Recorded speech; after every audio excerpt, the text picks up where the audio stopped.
And welcome to my channel Electro Circuits. So today we will discuss about breadboard, which is very important in our electronic circuit. We use the breadboard for the prototyping, for the initial prototyping of our electronic circuit. Basically it's a solderless solution for testing our electronic circuit. So let's learn how to use it and let's get started. So this is basically how the breadboard look likes. There are many breadboards which are available in the market, like there are many sizes of the breadboard.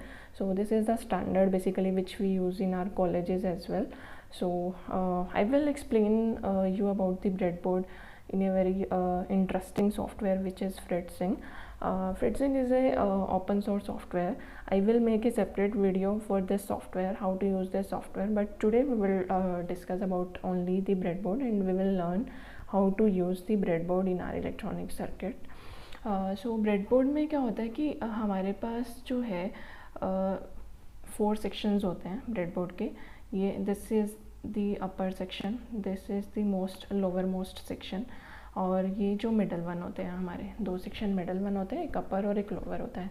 तो जो upper one होता है और जो lower one section होता है ये दोनों same होते हैं, और जो middle one होते हैं ये दोनों same sections होते हैं. इसमें ब्रेडबोर्ड में हमारे पास काफ़ी सारे होल्स होते हैं जिनका हम यूज़ करते हैं अपने कंपोनेंट्स और सर्किट्स की टेस्टिंग करने के लिए. तो जो ये अपर पार्ट है हमारा, सबसे पहले हम इसका डिस्कस करते हैं. इसमें हमारे पास जैसे एक जो पार्ट है इसमें 5 होल्स है, 5 5 5 ऐसे, और इसमें जैसे 10 पार्ट्स हैं. जो फर्स्ट वाली रो है हमारी, जस्ट वेट,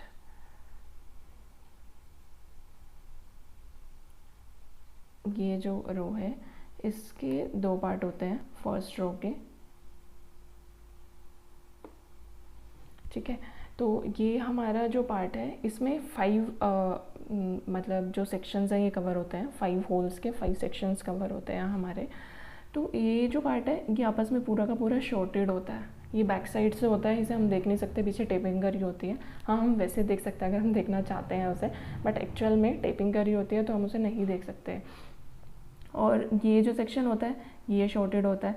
ऐसे ही जो लोअर वन सेक्शन होता है ये भी ऐसे ही, इसके 5 जो पार्ट्स हैं ये शॉर्टेड होते हैं आपस में, और ये वाले जो 5 हैं ये आपस में शॉर्टेड होते हैं.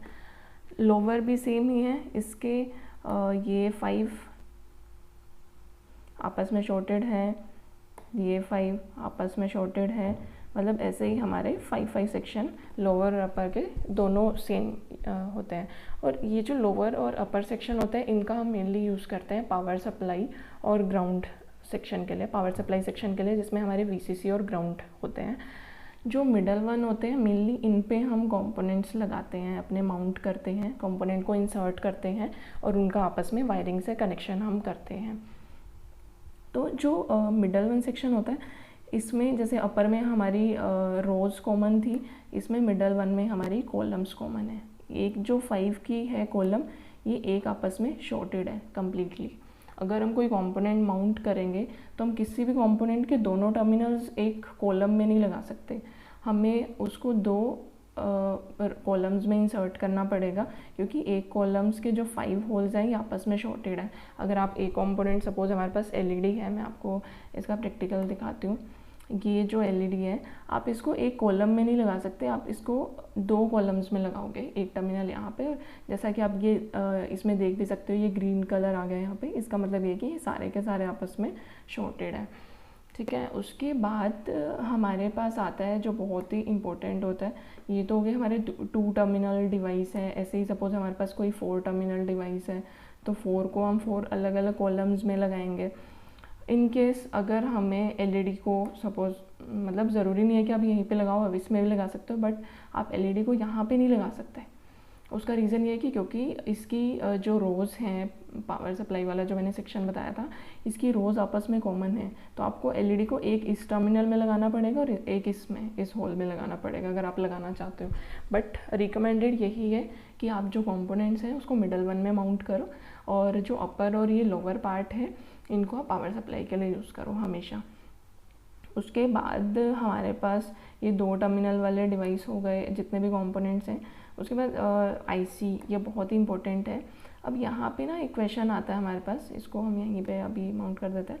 यहाँ पे क्वेश्चन आता है, ये जो मिडल वन जो लाइन है इसका भी बहुत इंपॉर्टेंट रोल है कि इसको हम किस लिए यूज़ करते हैं। इसका यहाँ पे जो पर्पस है मिडल वन लाइन का, सपोज़ आपके पास एक आईसी है। अब आपके पास, आपको ये लगेगा स्टार्टिंग में जब अगर किसी ने ब्रेडबोर्ड यूज़ नहीं किया कि आप आईसी को ऐसे माउंट कर सकते हो कि आपकी जो कॉलम्स हैं वो अलग अलग पार्ट्स में उसकी पिन आ रही हैं। बट आप ध्यान से देखोगे कॉलम आईसी की जो 2 पिन्स है ना वो एक कॉलम में आ रही है, तो आप आईसी को कभी भी ऐसे माउंट नहीं कर सकते एक साइड में, एक सेक्शन में। आपको आईसी को हमेशा ऐसे माउंट करना पड़ेगा, क्योंकि ये सारी कॉलम्स आपस में शॉर्टेड है और ये सारी कॉलम्स आपस में शॉर्टेड है। तो आपको ये चीज़ें बहुत ध्यान से देखनी है कि ब्रेडबोर्ड कभी भी यूज़ करना है। आपको सिर्फ एक छोटी सी चीज़ याद करनी है, याद भी नहीं करनी, जब आप रेगुलर यूज़ करोगे तो आपका अपने आप ही वो माइंड में सेट हो जाएगा कि ये हमारी, सिर्फ एक बार इसको ध्यान से समझना है, ये कॉलम्स हमारी कॉमन है और ये हमारी जो है रोज़ जो है, ये 5 रोज़ एक साइड वाली सारी की सारी कॉमन है। ये आपस में कनेक्टेड नहीं है। ये जो है आप इसको VCC दे सकते हो, इसको ग्राउंड दे सकते हो, ऐसे ही इसको VCC ground what ever you can use. ये बहुत ही यूज़र फ्रेंडली होता है, बहुत ही ईजी टू यूज़। अब आपको कोई भी सर्किट बनाना है तो हम ब्रेडबोर्ड का क्या करते हैं, सपोज़ मेरे को एक 555 टाइमर से रनिंग LED डिस्प्ले बनाना है या एक टाइमर सर्किट बनाना है 555 से, तो आपके पास ऑप्शन है कि आप डायरेक्ट PCB पे सोल्डरिंग करके और उसको टेस्ट करोगे। इन केस आपका कोई वायरिंग कनेक्शन रॉन्ग हो जाता है, कुछ भी हो जाता है, आपका सर्किट डैमेज हो जाएगा। तो इट्स बेटर कि आप उससे सबसे पहले इनिशियल एक प्रोटोटाइप पे उसको टेस्ट कर लो। जैसा भी आपका वायरिंग होगा सेम आप ब्रेडबोर्ड में यूज़ कर रहे हो, सेम वायरिंग आप अपने हार्डवेयर में करो। तो उससे क्या होगा कि आपके चांसेस जो है एरर के वो लाइक 99% एक्यूरेट हो जाएगा। आपका सर्किट 1% होगा कि उसके बाद भी आपसे कोई मिस्टेक हो जाए।